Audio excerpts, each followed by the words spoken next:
नमस्कार दोस्तों, मैं आपका सीए अश्विनी रस्तोगी। आज हम ये डिस्कस करते हैं आपका ट्रस्ट। आप कोई एजुकेशनल इंस्टीट्यूट चला रहे हैं, स्कूल चला रहे हैं, कॉलेजेस चला रहे हैं, मेडिकल इंस्टीट्यूशन चला रहे हैं, हॉस्पिटल है, तो उसमें आपको जो दान मिल रहा है वो कैसे अप्लाइड करना है सो दैट आपकी इनकम 11 सेक्शन 12 में एग्जेम्प्ट हो जाए। आप पे 12AB का सर्टिफिकेट है, तभी आपकी इनकम एग्जेम्प्ट होगी। तो एग्जेम्प्ट तब होगी जब आपने 85% अपने ऑब्जेक्ट के पर्पस पे अप्लाई किया हुआ है। गवर्नमेंट ने सेक्शन 11 12 में 15% को एक्यूमुलेट करने का ऑप्शन दे रखा है। 15% से ज़्यादा एक्यूमुलेट करते हैं तो वो टैक्स होगा। तो ये आज का छोटा सा वीडियो जिसमें हम कवर करेंगे सेक्शन 1023C, सेक्शन 11-12, जो आपका रजिस्ट्रेशन है सेक्शन 12AB में। उस रजिस्ट्रेशन में आपने प्रोविज़नल रजिस्ट्रेशन ले रखा था, अब रेगुलर रजिस्ट्रेशन का क्या प्रोसीजर है वो भी हम आज डिस्कस करेंगे। साथ में हम बहुत इंपॉर्टेंट प्रोविज़न डिस्कस करेंगे ऑडिट के, जो फॉर्म 10BB में और 10B में देने हैं। और अगर आपने इसको अपने कोई इनकम को स्पेसिफाइड पर्सन पे इनकर कर दिया तो सेक्शन 13 की एप्लीकेबल हो जाएगी, तो वो भी डिस्कस करेंगे। साथ में हम इनकम टैक्स रिटर्न फाइलिंग और 80G के भी कुछ कंसेप्ट डिस्कस करेंगे। तो लीजिए आज हम डिस्कस करते हैं ट्रस्ट। ट्रस्ट में क्या है, आप पे एक प्रोविजनल रजिस्ट्रेशन है। 1 अप्रैल 2021 में फाइनेंस मिनिस्टर ने सारे ट्रस्ट को प्रोविजनल रजिस्ट्रेशन दे दिया। जो एग्जिस्टिंग ट्रस्ट थे उनके लिए 5 साल के लिए प्रोविजनल रजिस्ट्रेशन दे दिया। और साथ में ये कहा कि अगर आप अपनी कोई एक्टिविटी कमेंस नहीं करी है तो within 6 month from the date of commencement आप अपना रेगुलर रजिस्ट्रेशन करा लें। तो ये प्रोविज़न 1 अप्रैल 2023 से एप्लीकेबल हो गए। तो आप पे कट ऑफ डेट थी 30 सितंबर 2023 कि आप पे जो प्रोविजनल रजिस्ट्रेशन है उनको आप रेगुलर रजिस्ट्रेशन करा लो। अगर अब हम 2024 का जब ऑडिट करा रहे हैं, आपका प्रोविजनल रजिस्ट्रेशन का रेगुलर रजिस्ट्रेशन नहीं हुआ है, तो हम आपको सेक्शन 11-12 के बेनिफिट नहीं देंगे। तो लीजिए आज हम समझते हैं कि प्रोविजनल रजिस्ट्रेशन का अगर आपने रेगुलर रजिस्ट्रेशन में नहीं कन्वर्ट कराया है तो क्या है और प्रोविजनल रजिस्ट्रेशन क्या है। तो हमें provisional registration section 12 capital AB में कराना है। उसमें आपको फॉर्म 10A भरना था, जो कि डिपार्टमेंट की तरफ से फॉर्म 10AC में प्रोविजनल रजिस्ट्रेशन आ जाता था। नए ट्रस्ट के केस में विदाउट एनी इंक्वायरी वो 3 साल का प्रोविजनल रजिस्ट्रेशन दे देते थे और एग्जिस्टिंग ट्रस्ट हैं उसमें 5 साल का रजिस्ट्रेशन दे देते थे। साथ में कंडीशन होती थी कि आपको रेगुलर रजिस्ट्रेशन कराना है within 6 month from the date of commencement of your activity. तो आपने जब भी अपनी एक्टिविटी कमेंस करी उससे 6 महीने के अंदर आपको इसका रजिस्ट्रेशन कराना था रेगुलर में। तो हमारा अगर 30 सितंबर 2023 तक हमने उसको रेगुलर में नहीं कराया है तो आज आप पे ये मान लिया जाएगा कि आपको कभी भी कोई रजिस्ट्रेशन 12AB में नहीं मिला। तो इसलिए सबसे पहले तो आप अगर अभी तक आपने प्रोविजनल रजिस्ट्रेशन को अपना रेगुलर रजिस्ट्रेशन में नहीं कराया है तो पहले वो करा लें। अब हम आइए समझते हैं सेक्शन 12 और 11 और 12 में इनकम कैसे एग्जेम्प्ट होती है। तो यहाँ पर गवर्नमेंट ने इनकम टैक्स डिपार्टमेंट में सेक्शन 11-12 में 15% को एक्यूमुलेट करने का ऑप्शन दिया हुआ है। जो भी आपकी ग्रॉस रिसीट आ रही हैं, जो आपका दान आ रहा है, ठीक है, कॉर्पस फंड में पैसा आ रहा है, तो उसका आप 85% अपने आप ऑब्जेक्ट में इनकर कर सकते हैं। 15% आपको अनुमति है कि ये आपका एक्यूमुलेटेड है, इस पर कोई टैक्स नहीं लगेगा। अगर 15% से ज़्यादा एक्यूमुलेशन करते हैं तो उस पर टैक्स लगेगा 115 BBI में, जो एक इंडिविजुअल टैक्स रेट है, उस स्लैब रेट के अकॉर्डिंग टैक्स लगेगा। अब कभी कभी ये क्वेश्चन आता है कि हमारी जो ग्रॉस रिसीट थी, सपोज 10 करोड़ थी, उसका 85% हमें अप्लाई करना है, उसमें से 1 करोड़ रिसीव्ड ही नहीं हुई, तो उसका क्या करें? अब मैं आपको बता दूं, एक नया फॉर्म आया है, फॉर्म 9A, जो आपको इनकम टैक्स रिटर्न के 2 महीने पहले फाइल करना है। आपकी ITR 7 जो ट्रस्ट की होती है वो 31 अक्टूबर तक चली जानी चाहिए, और ऑडिट जो 10 BB और B में होता है वो 30 सितंबर तक हो जाना चाहिए।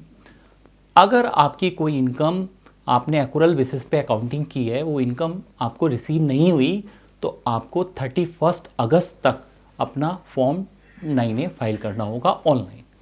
उससे ये मान लिया जाएगा the provision is deemed to be applied, कि आपको जो 1 करोड़ की जो कलेक्शन नहीं हुई है, आपको 85% का शॉर्ट हो रहा है एप्लीकेशन, वो आपने अगले साल में आप इनकर करोगे, अप्रैल में जब भी रिसीप्ट आएगी वो हम उसको मान लेंगे। और एक ऑप्शन होता है सेक्शन 11 सब क्लॉज 2 में, 11(2) में, वहाँ पर फॉर्म 10 फाइल करा जाता है। वहाँ पर एक्युमुलेशन के लिए 5 साल मिल जाते हैं आपको, कि अगर आपकी इनकम कोई रिसीव नहीं हुई है तो वो या आपने उस पर्पस के लिए, अपने ऑब्जेक्ट के पर्पस के लिए इनकर नहीं करी है, तो वहाँ पर आपको 5 साल मिल जाते हैं।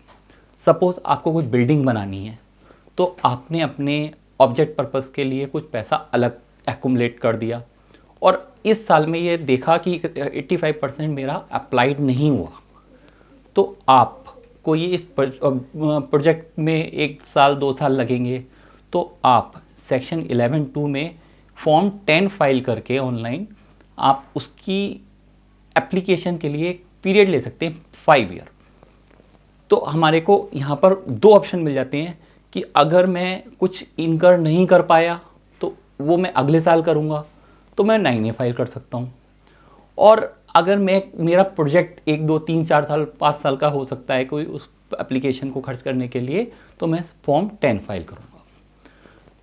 अब अगर आप 5 साल में उसको खर्च नहीं करते, तो जिस साल में वो 5 ईयर कंप्लीट हो रहे हैं उस साल की हम आपकी इनकम मान लेंगे, और उस पर 115 BBI की तरीके से टैक्स लगा देंगे। इसी तरीके से फॉर्म 9A में आपको 1 साल आगे का मिल जाता है। सपोज 23-24 में आपको इनकम रिसीव नहीं हुई, 24-25 में रिसीव हुई, तो हम उसको 1 साल आगे तक देखेंगे, 31 मार्च 2026 तक आपको वो खर्च कर देना है, क्योंकि आपने फॉर्म 9A फाइल किया है 31 अगस्त 2024 तक, तो इसलिए आपको समय सीमा मिल गई 31 मार्च 2026 तक। अगर वो आप फाइल नहीं करते तो हम आपकी इनकम में वो जोड़ देंगे, और वो 115 BBI की तरीके से टैक्स लग जाएगा। तो हमने मोटा मोटा यहाँ ये समझ लिया कि ट्रस्ट और जो आपकी सोसाइटी है, जो चैरिटेबल रिलीजियस पर्पस के ऑब्जेक्ट से बनी है, और उनकी जो भी रिसीट्स आती हैं, डोनेशन आते हैं, वो 85% तक आप अप्लाई कर सकते हैं, और 15% आपको एक्युमुलेशन अलाउड है।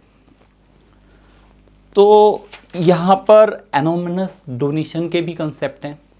अगर कोई भी डोनेशन आती है, तो जैसा कि मैंने आपको बताया था कि जो भी डोनेशन आएगी 2000 रुपये से ऊपर, वो आपको अकाउंट पे चेक के थ्रू ही लेनी है। और अगर आप उसको नहीं लेते, कोई ऐसा दान आ जाता है आपके पास, तो वो हम आपका टैक्स कर देंगे 115 BBC में 30% टैक्स लगा देंगे।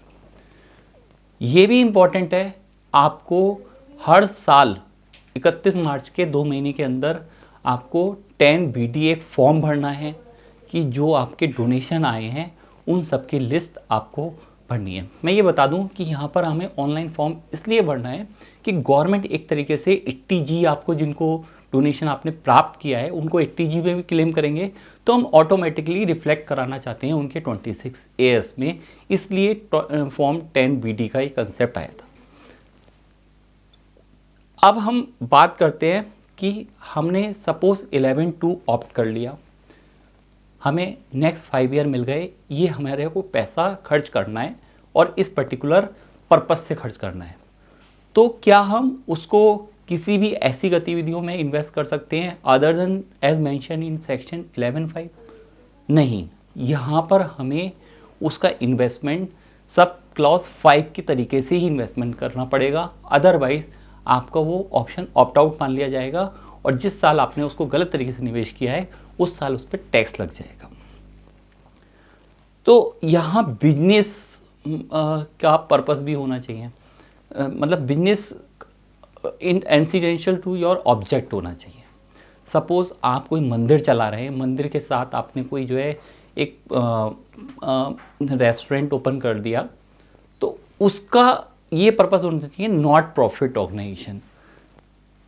अगर उसका प्रॉफिट अर्न करने का हो गया तो हम उस पर नॉर्मल तरीके से टैक्स लगा देंगे, उसमें सेक्शन 11-12 के बेनिफिट नहीं देंगे। अब आता है no double deduction. Section 11 sub section 6 कहता है अगर आपने कोई कैपिटल पर्पस से एक्सपेंडिचर इनकर किया है तो उसके लिए हम एक तो डेप्रिसिएशन क्लेम कर रहे हैं और साथ में जिस साल में आपने कैपिटल एसेट परचेज करा उस साल भी उसकी एप्लीकेशन मान ली, तो ये डबल डिडक्शन अलाउड नहीं है। इसका मतलब है जब हम अपना P&L अकाउंट में एप्लीकेशन निकालेंगे कि हमारा टोटल ग्रॉस रिसीट कितना है, उसका 85% कितना है, तो उसमें से डेप्रिसिएशन को हम एक्सक्लूड करके ही चलेंगे। एक इंपॉर्टेंट सेक्शन यहाँ पर ये है 115 TD एग्जिट टैक्सेशन। अगर आपने ट्रस्ट के अपने ऑब्जेक्ट से अलग तरीके से चले, आपने ट्रस्ट को किसी दूसरे के साथ मर्ज कर दिया या अपने सेक्शन 12A की कंडीशन फॉलो नहीं करी, तो हम आपको टैक्स कर देंगे और वो मैक्सिमम मार्जिनल रेट पे टैक्स हो जाएगी आपकी सारी ट्रस्ट की इनकम। क्योंकि वहाँ पर principal commissioner of income tax ये आपसे इन्फॉर्मेशन कॉल करी और वो आपकी रीजनेबल सूटेबल नहीं है, आप अपने ऑब्जेक्ट के तरीके से नहीं चल रहे जो आपके बायलॉज में लिखे हुए हैं, तो आपकी इनकम ये मान लिया जाएगा कि आप पे कभी ट्रस्ट का रजिस्ट्रेशन था ही नहीं सेक्शन 12A में, और जो भी इनकम है fair market value of that asset उस पर मैक्सिमम मार्जिनल रेट टैक्स हो जाएगा। एक बहुत बड़ा प्रोविज़न है। तो इसलिए जितने भी ट्रस्ट इंस्टीट्यूशन हैं उन सबको अपने बायलॉज को देखना चाहिए कि भाई हम रिलीफ टू द पुअर्स के लिए काम कर रहे हैं, हमारे जो ऑब्जेक्ट हैं एजुकेशन को बढ़ावा देने के लिए, गरीबों को खाना देने के लिए, कुछ इस तरीके से जो हमारे रिलीजियस पर्पस हैं उसके लिए हम काम कर रहे हैं, तो ही हम काम करें। हमारा उद्देश्य प्रॉफिट कमाना नहीं हो। अगर हमारा उद्देश्य प्रॉफिट कमाना है और हम उस पर्पस पे काम नहीं कर रहे तो हमारे ऑब्जेक्ट से अलग हो गए और हमने इस तरीके से रजिस्ट्रेशन ले रखा है 12AB में, तो हमारा object not attainment for the purpose of profit है। इस वजह से भी principal commissioner of income tax 115 TD के एक एग्जिट टैक्सेशन के फेयर मार्केट वैल्यू पे मैक्सिमम मार्जिनल रेट पे टैक्स लगा सकता है। तो एक बात इंपॉर्टेंट हमने यहाँ ये करी कि प्रोविजनल रजिस्ट्रेशन है तो उसको आप रेगुलर रजिस्ट्रेशन में कन्वर्ट कर लें। एक बात यहाँ पर ये आती है कि रेगुलर रजिस्ट्रेशन 5 साल के लिए हमें मिला है, तो वो क्या रिन्यूअल कब होगा? तो उसके लिए रिन्यूअल की जो टाइम लिमिट है 6 month before the end of the financial year in which your registration is expire. Suppose आपका 26-27 तक का आपका रजिस्ट्रेशन है, तो आपको 6 महीने पहले आपको उसका रिन्यूअल फाइल करना होगा, अदरवाइज आपको 11-12 के बेनिफिट नहीं मिलेगा और 12AB में आपका रजिस्ट्रेशन रिन्यू नहीं होगा। तो ये इम्पॉर्टेंट है कि आप ऑडिट कराएं तो फॉर्म सही से फाइल करें। जो पहले फॉर्म फाइल होता था 10B में रिपोर्ट जाती थी, वो सब चीज़ें अब यहाँ इस साल से सस्पेंड 13-23-24 से हट चुकी हैं। 2 फॉर्म आ गए हैं 10BB 10B। अगर आपकी ग्रॉस रिसीट 5 करोड़ से कम है तो आपको फॉर्म 10BB फाइल करना है, ना कि फॉर्म 10B। एक साहब थे, उन्होंने अपने किसी ऑडिटर से फॉर्म फाइल करा दिया, उस ऑडिटर ने 10B फाइल कर दिया, तो यहाँ ये डिपार्टमेंट का एक नोटिस आ गया सेक्शन 13 सबसेक्शन 6, वो हम अभी डिटेल में भी डिस्कस करेंगे कि क्यों ना आप पे हम सेक्शन 11-12 के बेनिफिट से हटा दें, क्योंकि आपने फॉर्म नहीं फाइल किया है फॉर्म 10BB। तो इस वजह से भी जो है आप पे यहाँ हाई टैक्स रेट लग सकता है। तो एनोमनस डोनेशन की बात करी, रिपोर्टिंग की बात करी। अब हम ये बात करते हैं कि इनकम टैक्स का रिटर्न अगर हमारा टाइम से नहीं गया है, बिलेटेड रिटर्न गया है, सेक्शन 139 सब सेक्शन 4 में गया है, तो अभी बेनिफिट मिलेंगे? हाँ, तब भी बेनिफिट मिलेंगे। तो हमें ऑडिट कराना है। ऑडिट में ये ध्यान रखना है कि हमारी ग्रॉस रिसीट 5 करोड़ से कम है तो 10 भी एप्लीकेबल होगा, 5 करोड़ से ज़्यादा है तो 10 भी एप्लीकेबल होगा। 1023C के केस में कोई ऑडिट की आवश्यकता नहीं है। 10 is only for section 11-12, not for 1023C। तो जो भी स्कूल कॉलेजेस हैं जिन लोगों ने प्रोविजनल रजिस्ट्रेशन ले रखा है सेक्शन 11-12 में, 12AB में, सेक्शन 11-12 के बेनिफिट के लिए, उनका प्रोविजनल रजिस्ट्रेशन रिन्यू नहीं हुआ तो वो रिन्यू, अब तो ये मान लिया जाएगा कि आप पे रजिस्ट्रेशन था ही नहीं, तो आपकी नॉर्मल इनकम टैक्स होने वाली है। या उन्होंने फॉर्म गलत फाइल कर दिया, 10 भी फाइल करना था और फाइल कर दिया 10B, तो इस वाले सिनेरियो में भी डिपार्टमेंट अब जो असेसमेंट ITR 7 प्रोसेस कर रहा है, तो वहाँ पर भी ये नोटिस भेज रहा है सेक्शन 13 सब सेक्शन 6 के। तो ये सेक्शन 13 क्या है? सेक्शन 11-12 के प्रोविज़न ऑपरेट ही नहीं होंगे अगर आप सेक्शन 13 की ये कंडीशन में किसी में भी फिट हो जाते हैं।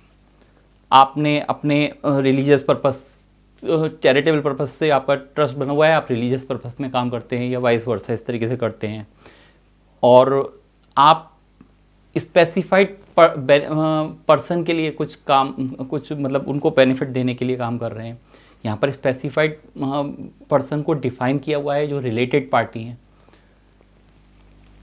तो उनको आप बेनिफिट देने के लिए काम कर रहे हैं, तो उस वाले केस में भी आपका हम ये ट्रस्ट का स्टेटस हटा सकते हैं और आपका नॉर्मल इनकम टैक्स कर सकते हैं।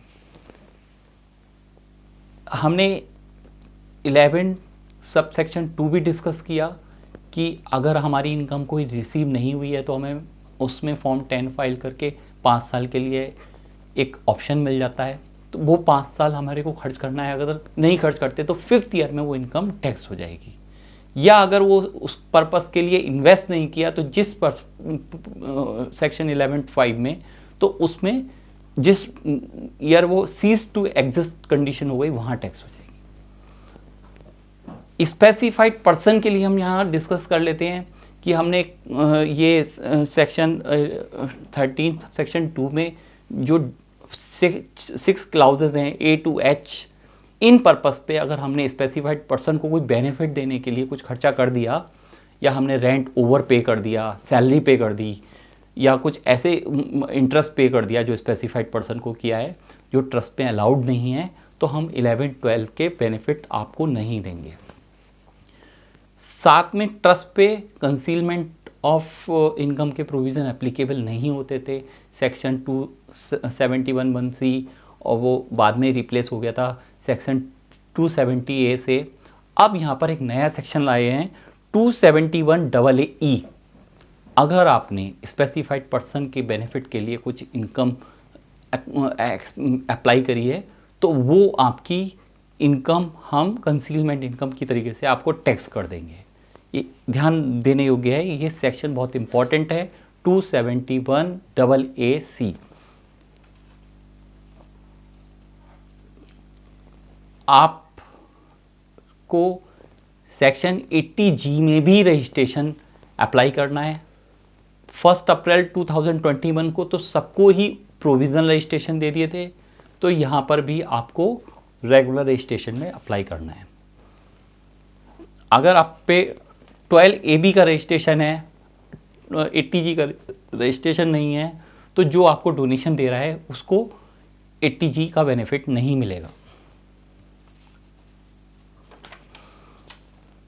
तो आज हमने यहाँ पर ये डिस्कस किया कि सेक्शन 12AB और 80G के क्या इम्प्लीकेशन होंगे।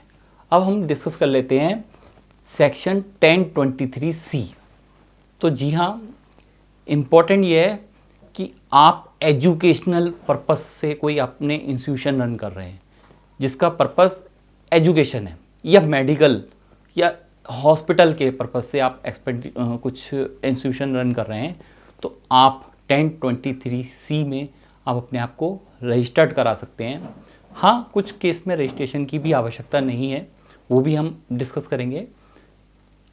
ये भी इम्पॉर्टेंट हो सकता है कि आपका जो इंस्टीट्यूशन है वो गवर्नमेंट फंडेड हो, जहाँ पर सिग्निफिकेंट फंड गवर्नमेंट से आ रहा हो, तो उसमें 1023C की भी आवश्यकता नहीं है रजिस्ट्रेशन की।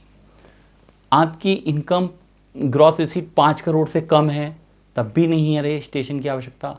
5 करोड़ से ज़्यादा के केस में आपको 1023C 6 स्पेसिफिक क्लाउज है, उसमें आपको रजिस्ट्रेशन कराने की आवश्यकता है। 1023C में ना ऑडिट फाइल करने की कोई रिक्वायरमेंट नहीं है। 10B 10BB की फॉर्म फाइल नहीं होगा।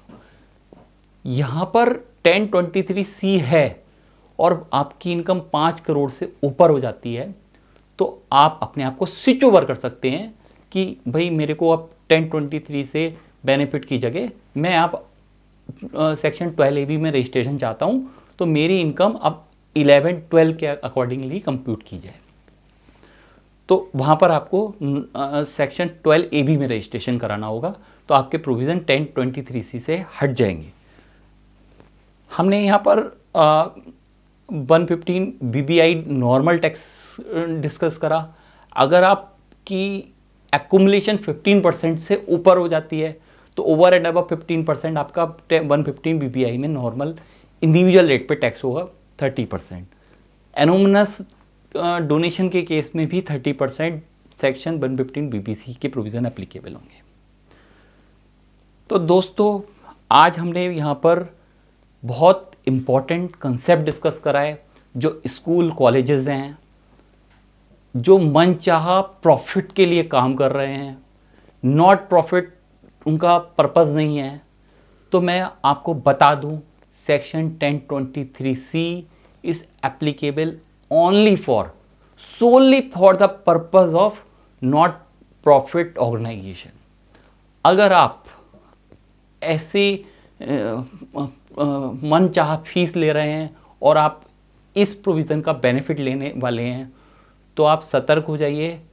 Section 115 TD exit provision very harsh हैं। आपको फेयर मार्केट वैल्यू पे आपकी जो असेट्स है वो टैक्स हो जाएगी। तो आपका प्रोविज़नल रजिस्ट्रेशन अगर रेगुलर में नहीं हुआ है तो आप ये मान लें आपने तो वायलेशन कर दी सेक्शन 11-12 की, आप बेनिफिट के हकदार है ही नहीं सेक्शन 11-12 में। तो आपका ऑडिट फॉर्म 10B में 10BB में आपका ऑडिटर कैसे कर सकता है जब आपका रजिस्ट्रेशन प्रोविजनल से रेगुलर में नहीं हुआ। तो आपको ये भी ध्यान रखना है जो आप इन्वेस्टमेंट करें वो सेक्शन 11(5) में जो डिफाइन है उन्हीं पर्पस से करें। अपने इन्वेस्टमेंट कहीं शेयर्स या other than those are not specified in section 11(5) can't do that. Thank you दोस्तों।